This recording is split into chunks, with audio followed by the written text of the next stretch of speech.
अब हमारा next topic जो है वो है cells in series and parallel. जैसे मान लो एक्चुअली हमारे पास 2 या उससे ज़्यादा सेल्स हैं, अगर वो सीरीज़ में कनेक्टेड है, जैसे एक सेल है ये कनेक्टेड है, उसके बाद एक दूसरा सेल सीरीज़ में कनेक्टेड है। यहाँ पर ये जो रेजिस्टेंस है वो इस सेल का इंटरनल रेजिस्टेंस शो किया हुआ है, इस सेल का इंटरनल रेजिस्टेंस। मैंने बताया ना हर सेल का क्या होता है, इंटरनल रेजिस्टेंस होता है।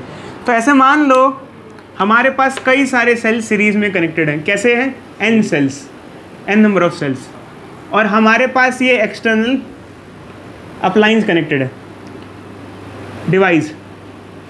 अब क्वेश्चन मान लो ये अराइज होता है कि आखिर ऐसा क्यों है, कई सारे सेल हमने कनेक्ट किए हैं, डिवाइस को पावर कर रहे हैं, कई सारे सेल मिलके एक डिवाइस को पावर कर रहे हैं, क्यों?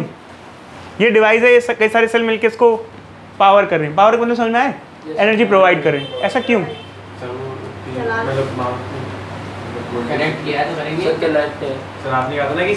देखो बच्चे एक्चुअली क्या होता है, आप ये बताओ, जैसे हमारे पास ये एसी का रिमोट है, एसी का रिमोट ऐसा क्यों है कि सिंगल सेल से नहीं चल पाता, 2 सेल? एक्चुअल में क्या होता है बच्चे, हर अप्लायंस कुछ ना कुछ वोल्टेज पे काम करता है, हर अप्लायंस कोई ना कोई वोल्ट पे वर्क करता है। तो जैसे मान लो हमारे पास कोई अप्लायंस है, वो ज़्यादा वोल्ट पे काम करता है, तो उसके लिए हमें ज़्यादा सेल्स लगाने पड़ेंगे। अब मान लो हमारे पास कोई अप्लायंस है 16 वोल्ट पे काम करता है। किस पे काम करता है? 16 वोल्ट पे। अगर कोई अप्लायंस 16 वोल्ट पे काम करता है और हमारे पास 2-2 वोल्ट की बैटरीज हैं, कितनी वोल्ट की? 2-2 वोल्ट। कोई अप्लायंस 16 वोल्ट पे काम करता है, हमारे पास 2 वोल्ट की बैटरी है, तो हमको मल्टीपल बैटरी लगानी पड़ेंगी ताकि हमको 16 वोल्ट कंप्लीट करनी पड़े। 8 बैटरीज ऐसे लगानी पड़ेंगी, 2 + 2 + 2 + 2, सारी की सारी कैसे लगानी पड़ेंगी? सीरीज़ में लगानी पड़ेगी। तो एक्चुअली क्या है कि कई सारे सेल से कंबाइन करके हमें डिज़ायरेबल वोल्टेज चाहिए होती है। अब जैसे मान लो हमारा ये एसी का रिमोट है, 2 सेल लगाते हैं क्योंकि हमें उतनी वोल्टेज चाहिए होगी कॉम्बिनेशन से। आई बात समझ में बच्चों? तो अब जैसे मान लो ये कॉम्बिनेशन है अब हमारे पास, तो यहाँ पर जैसे नेट वोल्टेज कितनी डेवलप होगी बता सकते हो बच्चे? ऐड कर देंगे, E + E + E + E, 2 नहीं है बच्चे, n नंबर है, E + E + n टाइम्स। क्या हो जाएगा बच्चे बता सकते हो? Any? Could out? If we have n number of cells connected in series, then net voltage will be any. Could out? बोलो भाई बोलो। नेट वोल्टेज ये हो जाएगी। अब सर्किट में करंट क्या होगा? करंट होता है बच्चों net voltage by total resistance. Net voltage कितनी हो जाएगी? NE, और टोटल रेजिस्टेंस क्या हो जाएगा बताओ, कैसे निकालेंगे? देखो बच्चे ये सेल है, इसका इंटरनल रेजिस्टेंस R है। इधर देखो बच्चे, इधर देखो, इस सेल का इंटरनल रेजिस्टेंस R है। तो ऐसे कई सारे सेल हैं, तो सारी के सारे इंटरनल रेजिस्टेंस कैसे लगे हुए हैं? सीरीज में। तो ये जितने भी इंटरनल रेजिस्टेंस हैं ये भी क्या हो जाएंगे? सीरीज में हो जाएंगे। तो यहाँ पर एक्चुअली देखा जाए तो नेट रेजिस्टेंस तो एक तो ये रेजिस्टेंस डिवाइस लगा हुआ है, प्लस इन सब इंटरनल रेजिस्टेंस का भी इक्विवेलेंट लेना पड़ेगा। क्या लेना पड़ेगा? इक्विवेलेंट, क्योंकि ये भी सारे के सारे लगे हुए हैं। तो देखो बच्चे ये हो जाएगा NE, इसका रेजिस्टेंस तो R ही है डिवाइस का, और इन सब का क्या होगा? R + R + R + R। सारे सीरीज में क्या होता है? ऐड होते होते क्या हो जाता है? n टाइम्स हो जाता है। क्या हो जाएगा? NR। कोई डाउट तो नहीं बच्चों इसको लेके? आप लोगों को फॉर्मूला समझ में आ गया आप लोगों को? ठीक है। तो सीरीज में सेल लगाने से फ़ायदा क्या होता है? वोल्टेज बढ़ जाती है। क्या हो जाता है? वोल्टेज बढ़ जाती है। जैसे मान लो 2-2 वोल्ट के हम कुछ सेल लगा दें, जैसे 2-2 वोल्ट के 5 सेल लगा दें, तो क्या हो जाएगा? 10 वोल्ट हो जाएगा। कोई डाउट? बोलो। कि हम सीरीज कॉम्बिनेशन में कई सारे सेल सीरीज में लगाते हैं, ठीक इसी प्रकार हम पैरेलल कॉम्बिनेशन में कई सारे सेल्स पैरेलल में लगाते हैं।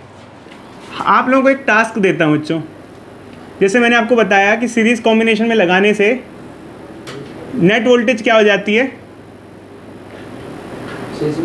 सीरीज में नेट वोल्टेज बढ़ जाती है।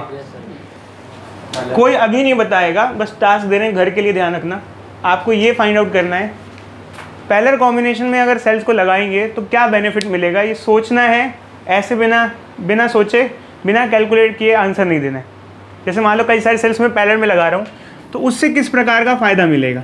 तो मान लो हमारे पास जैसे n नंबर ऑफ सेल्स हैं पैरेलल में लगे हुए ऐसे, ठीक है। तो अभी कोई नहीं बताएगा इस चीज़ का आंसर, घर पे जाएगा, सोचेगा, समझेगा, कैलकुलेट करेगा, फिर समझेगा, फिर बताएगा कि आखिर पैरेलल कॉम्बिनेशन में फ़ायदा क्या होता है। सीरीज कॉम्बिनेशन में क्या फ़ायदा होता था, सबकी वोल्टेज ऐड हो जाती है। अब यहाँ क्या होगा बच्चे, जब हम सेल्स को पैरेलल कॉम्बिनेशन में लगाते हैं तो वोल्टेज ऐड नहीं होती है। पैरेलल में वोल्टेज क्या रहती है, सेम रहती है। और वैसे भी हम लोग जो केस सिनेरियो डिस्कस कर रहे हैं, हमने सीरीज और पैरेलल दोनों, यहाँ पे हम आइडेंटिकल सेल्स ले रहे हैं। कैसे ले रहे हैं, आइडेंटिकल सेल्स का मतलब क्या होता है, जो बिल्कुल कैसे होती है, सिमिलर। इसकी वोल्टेज सेम है, इसका इंटरनल रेजिस्टेंस सेम है, इसकी वोल्टेज सेम है, इसका इंटरनल, सारे के सारे कैसे हैं आपस में, आइडेंटिकल इन नेचर है। समझ लो, these cells are identical in nature. तो अब मान लो, जैसे मान लो यहाँ पर भी हम देखें तो नेट वोल्टेज क्या रहेगी, तो वहाँ तो ऐड हो गई थी, तो यहाँ नहीं होती है। पैरेलल में नेट वोल्टेज सेम रहती है। हमने ये रूल कहाँ पढ़ा हुआ है, जब हमने resistors in series and parallel पढ़ा था, तो ये रूल पढ़ रखा है, पैरेलल में वोल्टेज ऐड नहीं होती है। अब करंट कैसे निकालेंगे,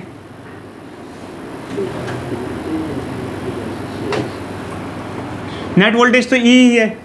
इक्विवेलेंट रेजिस्टेंस कैसे निकालेंगे, एक तो एक्सटर्नल डिवाइस का रेजिस्टेंस होगा प्लस ये जो सब इंटरनल रेजिस्टेंस है इनका इक्विवेलेंट होगा। एक तो इसका होगा और इतने सारे जो इंटरनल रेजिस्टेंस हैं। अब देखो अच्छे, ये इंटरनल रेजिस्टेंस आपस में ये कैसे कनेक्टेड है, कैसे कनेक्टेड है, पैरेलल में। अब जैसे जितने भी इंटरनल रेजिस्टेंस है इनका इक्विवेलेंट निकालना है, तो कैसा फॉर्मूला होगा, 1/r + 1/r, पता है ना कितने टाइम्स तक, n टाइम्स। तो ये क्या हो जाएगा, n/r। इसको फ्लिप कर देंगे रेसिप्रोकल, r/n। तो r इक्विवेलेंट की वैल्यू क्या आ जाएगी बच्चों, r/n।